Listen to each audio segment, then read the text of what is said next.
Yan mga ka-update, balik kasi grabing lakas dito sa amin. Kaya marami yung nangunguha na pang-ulam ngayon.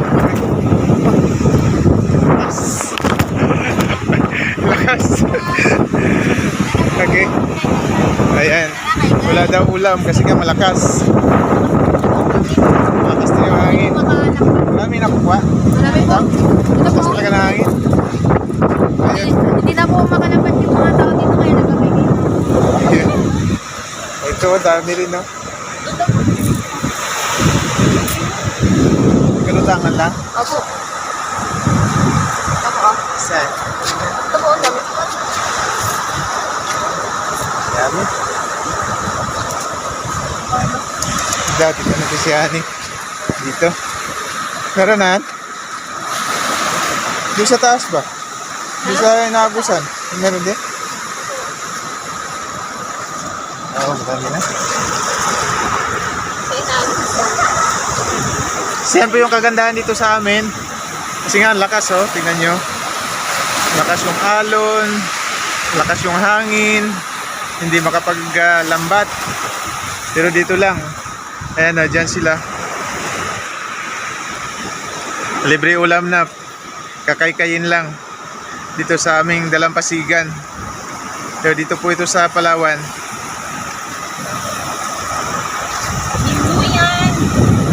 Yes, yan yan.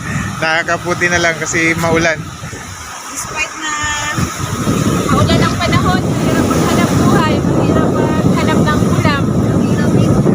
Pero dito sa amin, sa barangay din po yan, hindi problema yan. Kasi punta ka lang ng Aplaya, may makukuha ka ng ulam. Ayan, pinupulot lang. O, yan sila doon. Oh. Andun ba yung marami yata? Parang doon yung marami. Si Ranran, no? Dami niya nakukuha. Oh, parang, Bakit ang dami naman nakukuha? Ang dami dito, medyo taas lang. parang namumulot lang sila ng ano. Dayang, ano. Dayan. Ayun, ang dami. Pinagkalipun-punan na nila.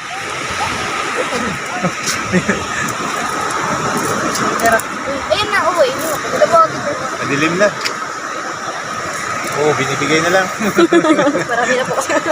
Marami na dahil sa kanila. Pang ulam na. Naglutangan.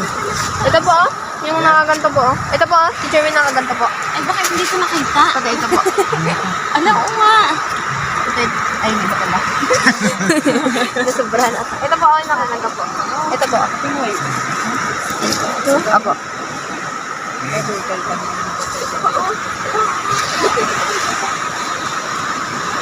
Ang dami. Ayun, no? Wow. Sir.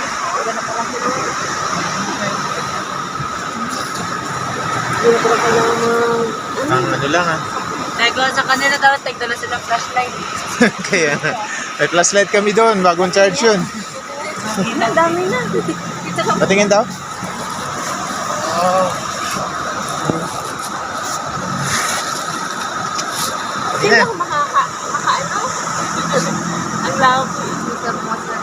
Yan. Okay. Yan lang yung ulam namin dito. Solved na yan. Kahit walang isda, labas lang dito sa Aplaya. May ulam na. Masustansya pa. Okay?